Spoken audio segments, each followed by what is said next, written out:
ఇప్పుడు మీ జుట్టు రాలడం పూర్తిగా తగ్గిపోతుంది. ప్రిస్మోస్ be fall cure miracle herbal hair oil తో.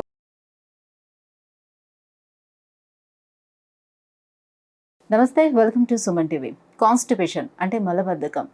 చాలా మందిలో ఈ మలబద్ధక సమస్యను మనం చూస్తూ ఉండొచ్చు. చాలామంది కంప్లైంట్ చేస్తూ ఉంటారు కాన్స్టిపేషన్ ప్రాబ్లం నాకు ఉంది అని. బట్ కాన్స్టిపేషన్ ప్రాబ్లం ఉంది అని ఏ రకంగా మనం చెక్ చేసుకోవాల్సిన అవసరం ఉంటుంది. సో ఎటువంటి మిస్టేక్స్ చేయటం వల్ల మన నిత్య జీవితంలో మనం చేసేటువంటి ఈ పనుల్లోని మనం తీసుకునేటువంటి ఆహారంలో ఎలాంటి మిస్టేక్స్ చేయడం వల్ల కాన్స్టిపేషన్ అనేది పెరుగుతుంది. సో వీటన్నిటిపై అవగాహన కల్పించేందుకు మనతో పాటు ఉన్నారు డాక్టర్ శరత్ చంద్ర గోరంట్ల గారు from Nanakramguda star hospital. Hello sir. అండి సార్, కాన్స్టిపేషన్ ప్రాబ్లం చాలామంది చాలా రకాలుగా కంప్లైంట్ చేస్తుంటారు. సో కాన్స్టిపేషన్ ప్రాబ్లం వచ్చిన వాళ్ళందరూ కూడా గ్యాస్ ట్రబుల్తో కూడా ఇబ్బంది పడుతూ ఉంటారు. సో తినడానికి కూడా చాలా ఇబ్బంది పడుతూ ఉంటారు. సో ఎందుకు వస్తూ ఉంటుంది అసలు కాన్స్టిపేషన్ ప్రాబ్లం? మెయిన్ రీజన్స్ ఏంటి? సో కాన్స్టిపేషన్ ఆర్ మలబద్ధకం అంటే మనందరికీ తెలిసిందే. సో హార్డ్గా మోషన్ అవ్వడం కానీ, లేకపోతే రోజు మార్చి రోజు వెళ్ళడం, లేకపోతే ఎక్కువ స్ట్రెయిన్ చేయడం. కానీ చాలామంది తెలియదు ఏంటంటే ఒకేసారి మొత్తం బయటికి రాకపోవడం కూడా కాన్స్టిపేషన్ అంటారు. అంటే మల్టిపుల్ టైమ్స్ వెళ్తూ ఉంటారు వాళ్ళు. సో మనం తిన్న ఆహారం డైజెషన్ అయిన తర్వాత ఆన్ యావరేజ్ ఒక 200 grams మోషన్ ఫామ్ అవుతుంది. సో మొత్తం ఒకసారి కాకుండా ఒకసారి 100 grams, 50 grams, 30 grams ఇట్లా వెళ్ళడం, మల్టిపుల్ టైమ్స్ వెళ్తూ ఉంటారు. అది కూడా మలబద్ధకం, ఇన్కంప్లీట్నెస్ అంటారు. సో వీటిలో ఏ ఒక్క సిమ్టమ్ ఉన్నా కూడా దాన్ని కాన్స్టిపేషన్ అంటారు. సో ఫస్ట్ మనం అసలు మనకి నిజంగా కాన్స్టిపేషన్ ఉందా లేదా అనేది వాళ్ళకి ఒక అవగాహన ఉండాలి. సో ఇది కాన్స్టిపేషన్ అన్న తర్వాత దీనికి కారణాలు. సో మీరు అన్నట్టు ప్రధానమైన కారణాలు ఒక ప్రైమరీ అండ్ సెకండరీగా చెప్తున్నాం. సో ప్రైమరీ అంటే మనకి పెద్ద పేగులో ప్రాబ్లం. సెకండరీ అంటే secondary due to some other reason. అంటే ఇప్పుడు ఫర్ ఎగ్జాంపుల్ కొంతమంది థైరాయిడ్ ప్రాబ్లం ఉన్న వాళ్ళకి కాన్స్టిపేషన్ చూస్తూ ఉంటాం. ఐరన్ ట్యాబ్లెట్స్, కాల్షియం ట్యాబ్లెట్స్ ఎక్కువ తీసుకోవడము, లేకపోతే కొన్ని బీపీ బిళ్ళలు వాడడము, ఆ కొంతమందికి నరాలు ఎఫెక్ట్ అవుతాయి, పార్కిన్సన్స్ డిసీజు, ఇట్లా కొంతమంది బెడ్ రిడన్ ఉంటారు. సో దానివల్ల వాళ్ళకి మలబద్ధకం అనేది వస్తుంది. సో మనం దాన్ని కరెక్ట్ చేస్తే, అంటే ఇప్పుడు ఐరన్ ట్యాబ్లెట్స్ ఆపేస్తే వాళ్ళకి మలబద్ధకం తగ్గిపోతుంది. ఆర్ థైరాయిడ్ మనం కంట్రోల్ చేస్తే మలబద్ధకం తగ్గిపోతుంది. సో అవి సెకండరీ కాజెస్. ప్రైమరీ కాజెస్ వచ్చేసరికి మనకి పేగులోనే ఉంటుంది, అంటే లార్జ్ ఇంటెస్టైన్లో. సో మీకు ఇంకా సింపుల్గా చెప్పాలంటే, so right hand, left hand ఉంది. సో ఈ లెఫ్ట్ హ్యాండ్ చూడడానికి రైట్ హ్యాండ్ లాగే ఉంటుంది. సో కానీ దీని పవర్ లెఫ్ట్ హ్యాండ్కి తక్కువ ఉంటుంది రైట్ హ్యాండ్కి కంపేర్ చేస్తే. ఇది ఎక్కువ యూజ్ చేస్తూ ఉంటాం. సో దీని పవర్ తక్కువ ఉంటుంది. సో అలాగే ఇంటెస్టైన్, దాని స్ట్రెంగ్త్, దాని కంట్రాక్షన్స్, పవర్ ఫంక్షన్ తక్కువ ఉంటుంది, తక్కువ అవుతుంది అన్నమాట. సో ఆ పవర్ లేకపోవడం వల్ల వాళ్ళకి మలబద్ధకం అనేది వస్తుంది. సో ఈ మంచిగా డైజెషన్ కానీ, ఇంటెస్టైన్ హెల్త్ ఆర్ స్ట్రెంగ్త్ పెరగాలి అంటే మన ఆహారంలో ఫైబర్ ఉండేది చూసుకోవాలి. సో ఫైబర్ అనేది చాలా important for gut health or for large intestine ప్రాపర్గా వర్క్ చేయాలంటే ఫైబర్ కావాలి. సో మనం జిమ్కి వెళ్ళేటప్పుడు ప్రోటీన్ పౌడర్స్ అనేది బాగా తీసుకుంటూ ఉంటాం, ఎందుకంటే మజిల్ గ్రో అవ్వాలి అని. అలాగే ఇంటెస్టైన్ బాగుండాలి అంటే ఫైబర్ తీసుకోవాలి.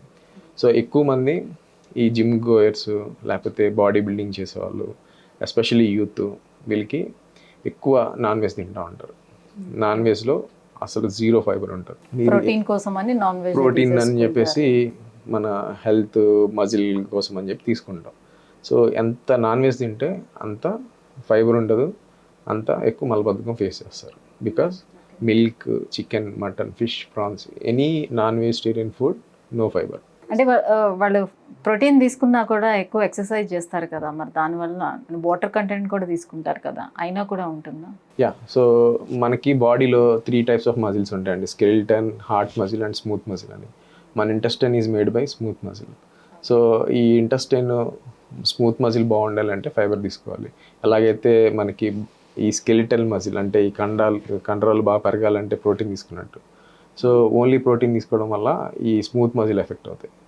సో నీళ్ళు తీసుకున్న, ఎక్సర్సైజ్ చేసిన హెవీగా ఈ నాన్ వెజ్ ఫైబర్ ఉండదు కదండి. ఇప్పుడు మీరు మీ క్యాలరీ ఇంటేక్ అంతా 80% ప్రోటీన్ మీదే ఉన్నారు.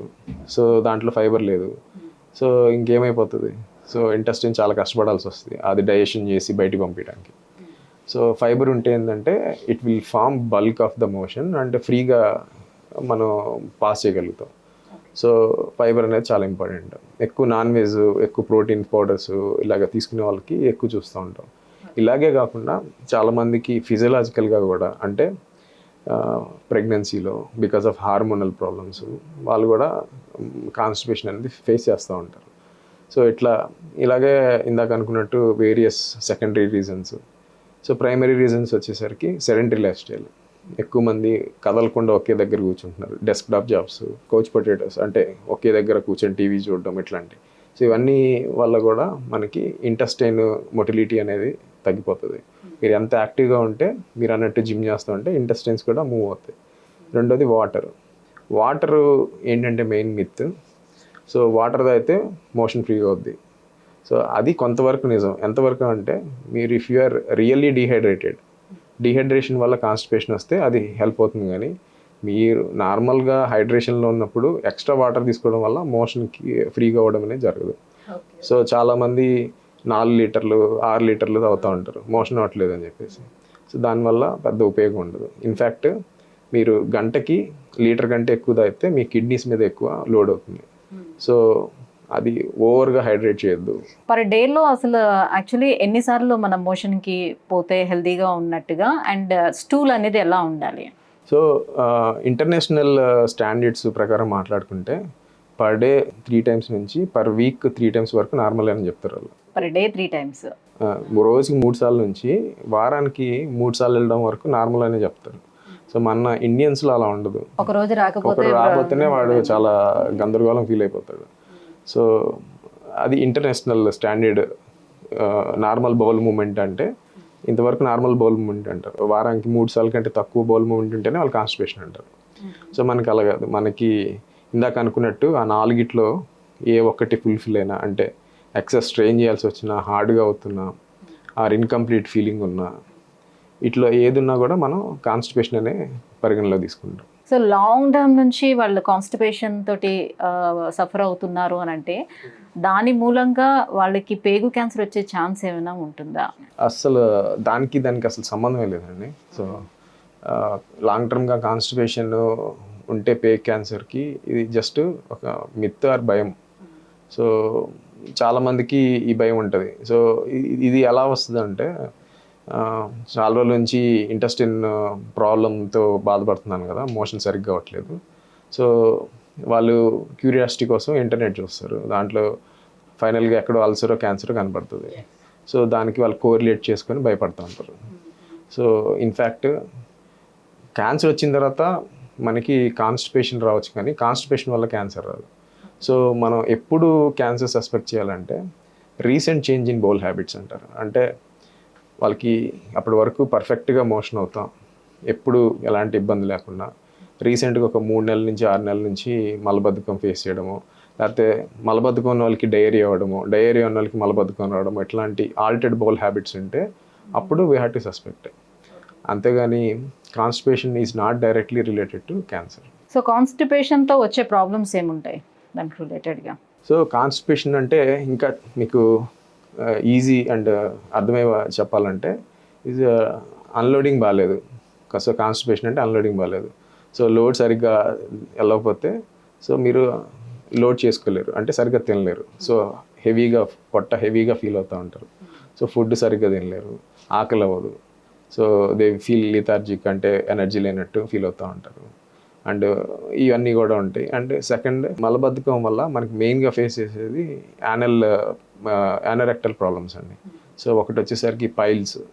సో ఈ పైల్స్ అంటే మనకి నార్మల్గానే అందరికీ ఉంటాయి. ఈ కాన్స్టిపేషన్ కిందంటే ఇవి సైజ్ పెద్దదయ్యి అవి పెయిన్ కానీ బ్లీడింగ్ కానీ రావడం అనేది జరుగుతుంది. సో అదొక మెయిన్ కారణంగా చెప్పుకుంటాం. రెండోది ఫీజర్స్. సో మీకు యానల్ ఓపెనింగ్ అనేది ఎంత స్ట్రెచ్ అయితే అంత ఎడ్జెస్ కట్ అవుతాయి. ఆ కట్నే మనం ఫిషర్ అంటాం. సో ఇది కూడా ఒక కాన్స్టిపేషన్ రిలేటెడ్ ప్రాబ్లమ్స్. ఇట్లాగే ఫిస్టులాలు అని, యాబ్సెసెస్ అని, ఇట్లా ఇవన్నీ కూడా because of hard motion push చేయడం వల్ల ఈ యానల్ ఓపెనింగ్ అరౌండ్ దెబ్బలు తాకి ఆర్ ఇంజురీ అయ్యి ఆ ఏరియాలో కాంప్లికేషన్స్ అనేవి చూస్తూ ఉంటాం. లైక్ పైల్స్, ఫిషర్, ఫిస్టులాలు, ఇవన్నీ కూడా because of excess straining and hard motion. So కాన్స్టిపేషన్కి మరి ఎలాంటి ట్రీట్మెంట్ ఉంటుంది, అంటే ఎలా డయాగ్నోసిస్ చేసుకోవాలి, ఏముంటాయి దానికి ఎగ్జామినేషన్ చేసుకోవడానికి? సో మేము జనరల్గా పేషెంట్స్కి అడ్వైజ్ చేసేది, first diet and life style modification. Young people బాగా ఓవర్గా ప్రోటీన్ తింటున్నారు, అండ్ లేకపోతే ఎక్కువ సెడెంటరీ లైఫ్ స్టైల్లో ఉన్నారు, సరిగ్గా వాటర్ తాగట్లేదు, ఇట్లాంటివి చూస్తాం. సో వాళ్ళకి ఈ అడ్జస్ట్మెంట్స్ అన్నీ చెప్పి ఫైబర్ వాళ్ళకి యాడ్ చేయమని చెప్తాం. సో ఫైబర్ కూడా మనం గ్రాడ్యువల్గా ఇంక్రీజ్ చేసుకుంటూ వెళ్ళాలి. సో ఒకేసారి కనుక ఫైబర్ ఇంక్రీజ్ చేస్తే వాళ్ళకి బ్లోటింగ్ అండ్ డిస్కంఫర్ట్ ఫీల్ అవుతారు. సో ఓవర్ వీక్స్ 2 months స్లోగా పెంచుకుంటూ వెళ్ళాలి. అండ్ సెకండ్ థింగ్ వచ్చేసరికి ఈ ఫ్రూట్స్ వచ్చేసరికి కొన్ని ఆరెంజెస్, కివి, వీటిలో ఎక్కువ ఫైబర్ ఉంటుంది. సో విత్ స్కిన్ తింటే వాళ్ళకి they will get more fibre. So ఇలాంటి ఓట్స్ లేకపోతే కీన్వా ఇలాంటి వాటిలో ఎక్కువ ఫైబర్ ఉంటుంది. ఇలాంటి ఫైబర్ రిచ్ ఫుడ్స్ తినమంటాం. Non vegetarian foods weekly once or twice. ఎంత non veg or protein foods తింటే అంత ఎక్కువ వాళ్ళకి కాన్స్టిపేషన్ అవుతారు కాబట్టి so they have to balance. So వాళ్ళకి లేదు ఖచ్చితంగా ప్రోటీన్ తినాల్సి వస్తుందంటే కొన్నిసార్లు మేము వీళ్ళు అడ్వైస్ సమ్ ఫైబర్ సప్లిమెంట్స్ ఉంటాయి, లాక్సేటివ్స్. సో అవి తీసుకోవడం ద్వారా వాళ్ళకి హ్యాపీగా మోషన్ అనేది అయిపోతుంది. లైఫ్ స్టైల్ చేంజెస్ అట్లాంటివి. లైఫ్ స్టైల్ చేంజెస్ ఇప్పుడు 30s నుంచి 50s వరకు లైఫ్ స్టైల్ చేంజ్ చేయగలుగుతామండి. ఇప్పుడు 70-80 years ఓల్డ్ పీపుల్ ఆర్ ముసలోళ్ళని మీరు రోజు 6 kilometers పరిగెత్తాలి, అది చేయాలి, ఫైబర్ ఇంత తినాలి అంటే వాళ్ళు చేయలేరు. సో అలాంటి వాళ్ళకి కొన్ని లాక్సేటివ్స్ అడ్వైస్ చేస్తాం. లాక్సేటివ్స్ ఏంటంటే చాలామందికి మైల్డ్ కాన్స్టిపేషనా, సివియర్ కాన్స్టిపేషనా, సో కేటగిరీని బట్టి వాళ్ళ హెల్త్ కండిషన్స్ని బట్టి మనం అడ్వైస్ చేస్తూ ఉంటాం. సో ఈ లాక్సేటివ్స్లో చాలామందికి భయాలు ఉంటాయి. సో ఒకసారి లాక్సేటివ్స్ మీదకి వెళ్తే లైఫ్ లాంగ్ ఉండాలి, ఇవి లేకుండా అవ్వదు, ఇంకా ఆ భయం అనేది ఉంటుంది. సో చాలామంది మీరు కీమోథెరపీ తీసుకోమన్నా హ్యాపీగా తీసుకుంటారు, కానీ ఈ లాక్సేటివ్స్ తీసుకోమంటే లాక్సేటివ్ ఇష్టపడరు అసలు. సో బేసిక్గా అవి తీసుకుంటే పేగులకి ఏమైనా ఎఫెక్ట్ అవుద్దేమో, అలవాటు పడుతుందేమో, సైడ్ ఎఫెక్ట్స్ ఇవన్నీ చాలా ఆలోచిస్తారు. ఇన్ఫ్యాక్ట్ ఇవన్నీ సేఫ్. సో ఇవన్నీ కూడా ఎంతో ఎక్స్టెన్సివ్ రీసెర్చ్ జరిగి మార్కెట్లోకి వచ్చినాయి. సో ఇవన్నీ కూడా మనం తిన్న ఫుడ్ అండ్ దీని ద్వారా బయటకు వెళ్ళిపోతాయండి. బాడీలోకి అబ్జార్ప్షన్ అనేది ఉండదు. సో అబ్జార్ప్షన్ లేనప్పుడు సైడ్ ఎఫెక్ట్స్ ఆల్మోస్ట్ 0. సో వాటి గురించి పెద్ద వరి అవ్వాల్సిందేం లేదు. So lifestyle, diet, depending on patient condition, patient to patient పర్సనలైజ్గా వీ హ్యావ్ టు మనం ట్రీట్మెంట్ అనేది సజెస్ట్ చేస్తూ ఉంటాం.